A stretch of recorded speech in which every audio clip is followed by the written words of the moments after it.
චාව ළමයි. ඔන්න ඉතින් අදත් අපි බ්ලොග් එකක් කරන්න හිතුවා. මොකද අද අපි යනවා පාප් වහන්සේ බලන්න. ඔව් අද නාම්බොලි වලට යනවා පාප් වහන්සේ. ඉතින් අපි යනවා අද මේ යට ඔව් පාප් වහන්සේ බලන්න. අපි දැනටමත් බලන්න ඔය පිටකනින් යමු.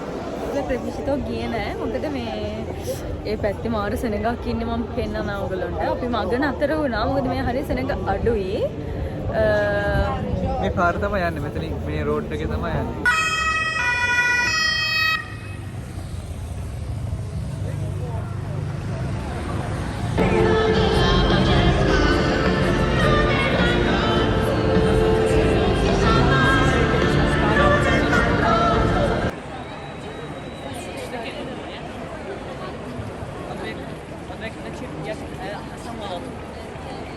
දැන් ලුංගමාරේට මොකද මෙතන ගොඩාක් සංගය ප්‍රතිශතෝල්. ඉතින් මේ අපි හිටපු තැනින් උන්ට අපිට බලන්න බැරිව ගියා. මොකද මේ පාරවල් ටික කියන්නේ නැහැ. කියන්නේ යන්නේ කොහෙන්ද කියලා. ඉතින් අපි ගොඩාක් කට්ටිය හිටියා මේ අපි හිටපු තැන. හැබැයි මේ අන්තිමට පොලිසියලා කිව්වා මේ පාපහන්සේ ප්‍රතිශතෝලට ආවයි කියලා. ඉතින් දැන් අපි යනවා මේ ලුංගමාරේට.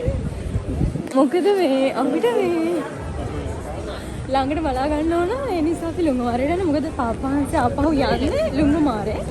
මේ ලුංගමාරේට ඇවිල්ලා. ඉතින් ඒ නිසා අපි එතෙන්ට යනවා.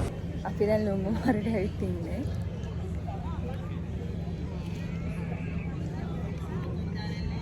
මෙහෙ ගොඩක් සෙනග ඉන්නවා.